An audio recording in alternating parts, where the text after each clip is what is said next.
Well, good Monday morning. And last night, as I was praying in front of the Blessed Sacrament, I got another beautiful interlocution from Jesus, which I'm now going to share with you on the necessity for prayer and the reality of His presence in the Blessed Sacrament. So here goes. My child, how lonely I am in the Blessed Sacrament, as so very few people devote quality time to spend with me.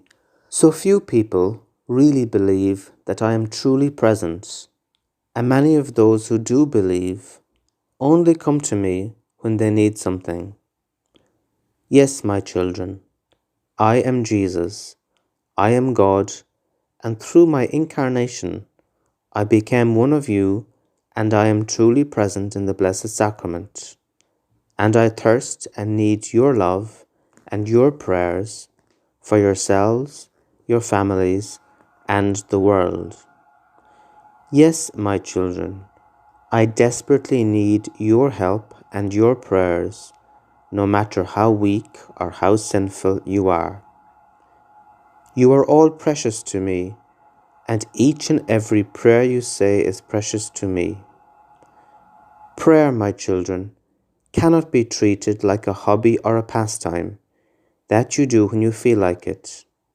Prayer is a need for your spiritual health and for the world. It is a duty, a responsibility, and a necessity, and it must be at the very center of your lives. Well, quite strong words from Jesus. And I guess the main message to take away from that is just the lack of belief that people have that He is really present there. And sometimes I use the example. Suppose Jesus was an old lady that couldn't do anything for herself and she was living down the church. Imagine how we'd be up and down to see her, at least hopefully, to keep her company because she wasn't able to climb the stairs, check had she eaten, check did she need a cup of tea, check if she was lonely. Imagine if she said, "Oh, I'm very sad today because it was my grandson's birthday and he never called me." So what would you do? You'd say, "Oh, you poor thing." And so you might spend an hour with her just to pass the time, just to console her. Well, the reality is that that's how Jesus is. Jesus is really there. He's got no hands, he's got no feet, he can't climb the stairs, he can't go anywhere. And sometimes he's really lonely too, because even though he loves everybody in the world, often they're so busy doing this and that and the other that they don't take time to spend with him in prayer or go to church. Or even if they do go, it's asking for everything and basically just not sitting with him. And so that's why sometimes Jesus asks other people to console him on behalf of the people that aren't consoling him. But the problem is, because we can't see Jesus in the same way as we see another human being, it's kind of hard for us to fathom, unless we have this strong faith, that he's really there.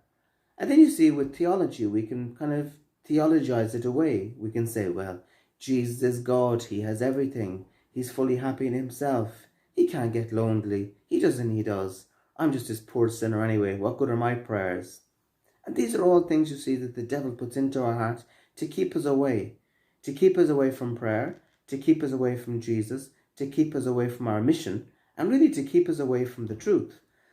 And so Jesus is saying that he desperately needs our prayers. Yes, he's God and all that, but God became man and God has chosen to use us as part of the redemption, as part of saving the world, as part of evangelization. And so God, Jesus, desperately needs my prayers, your prayers. And he says something beautiful. He says, no matter how weak or how sinful you are, every prayer counts. And we know this, for example, in universities and all sorts of places. There can be university professors and, I don't know, behind the lot of it, they're raving alcoholics and they've terrible personal problems. But afterwards, they can still be gifted lecturers. And so it's the same when it comes to prayer. Yes, people can have all sorts of personal problems and all sorts of weaknesses and sins, yet their prayers and their preaching can be very, very powerful. Their witness can be very, very powerful. And Jesus is saying that no matter how weak or how sinful we are, our prayers are powerful to him and are necessary. And then he goes on, which is quite a warning really. He says, prayer cannot be treated like a hobby or a pastime. Like, oh, I think I feel like praying today. I think I'll have a cappuccino. I think I might go for a coffee. I think I might go for a stroll. No, he's saying prayer is something that's far more serious than that. Prayer is something that's far more carries far more responsibility. It can't be just on the feelings. Prayer is like, say, for example, you're taking an important medication. You can't just say, I think I might take it today. I don't feel good tomorrow. I think I might take it there again next Thursday. No, prayer has to become a discipline. And he finally says it's a responsibility, a duty, and a necessity. And he's not saying that to frighten us. He's not saying that to scare us. He's saying that to wake us up, to shake us up, and to help us to get to realize that prayer is actually something that's good for us. Prayer is something like eating well, sleeping well, looking after ourselves well, and looking after the rest of the world. But like anything else that's good for us, it also requires discipline, and it also requires responsibility. And sometimes, because of our human feelings, we're not going to feel like doing it. And so we need to put our intelligence and our wills before our feelings, so that on those days when we don't feel like it, we get over ourselves basically, and we pray and we do it anyway.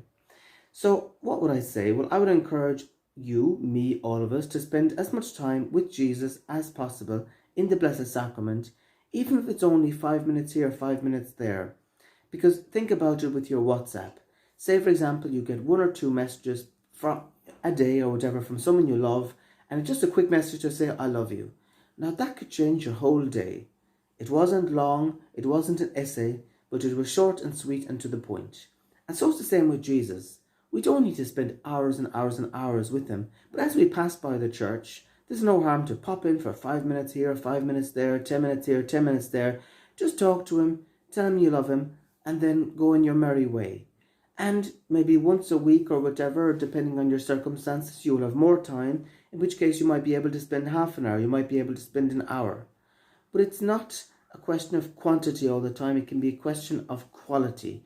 And also then, through your witness, to teach other people to do the same and to encourage other people to do the same. So let's please take the call of Jesus to prayer seriously, wishing you all a very prayerful week and a very prayerful and sincere start to the Lenten period. God bless you from London.